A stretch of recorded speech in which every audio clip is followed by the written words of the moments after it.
Welcome to Greek for a Week. I am glad that you have decided to view this week's video. And as you can see, we are looking at Philippians 1 verses 14 through 15. And again, we're still in the larger paragraph of chapter 1 verses 12 through 26. So we'll look at, again, verse 14 here and verse 15. And we'll begin by translating.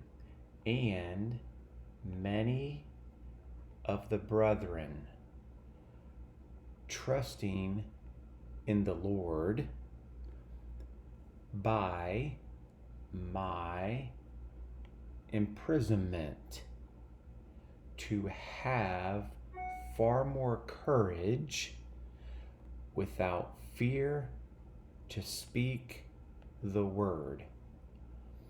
On the one hand, some are preaching Christ because of envy and strife. But on the other hand, some also because of good pleasure. So in these particular verses, it's a continuation of what took place in verse 13. So you have your initial kai here in verse 14.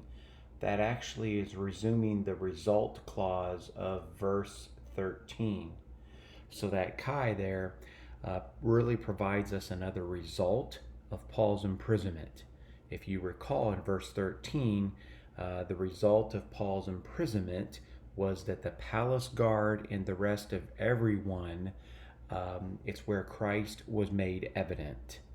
Well, now in verse 14, another result is from Paul's imprisonment is that the brethren then are trusting in the Lord to do what? And that is to speak the word. So here's another result here. The tone adelphone, which is your term here, it's your it's a partitive genitive, which just simply means that it's part of the many, and this would be the word for many here.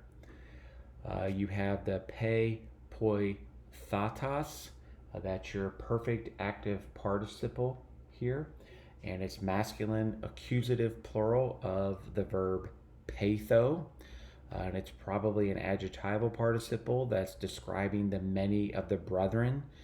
So it's describing many of here, the brethren. You have the brethren, again, is a group of the many, and what also characterizes them is they are trusting. Specifically, they are trusting, and the basis for that trust is, again, in the Lord or the relationship with the Lord. Then one other thing, actually a couple other things here. If you look at the tois desmois mu, which is here, your tois desmois mu, that I translated as my imprisonment. So that speaks to Paul's imprisonment. And the reason why I put the word by, if you remember, I translated it that they were trusting.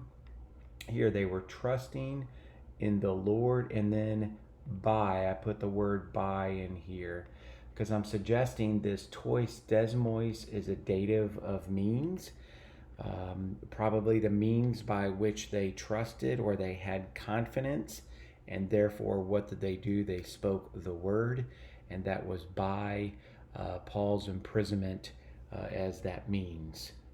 And then lastly, you have a complementary infinitive, the lalein here, lalein, which is a present active infinitive of la leo. Now, verse 15, you have a men-day construction. If you're familiar with that, here's a men, and then here's a de. That construction is why I translated it on one hand and then on the other hand. So on the one hand, you have the dia plus the accusative here, dia plus the accusative. So on the one hand, you have probably a cause.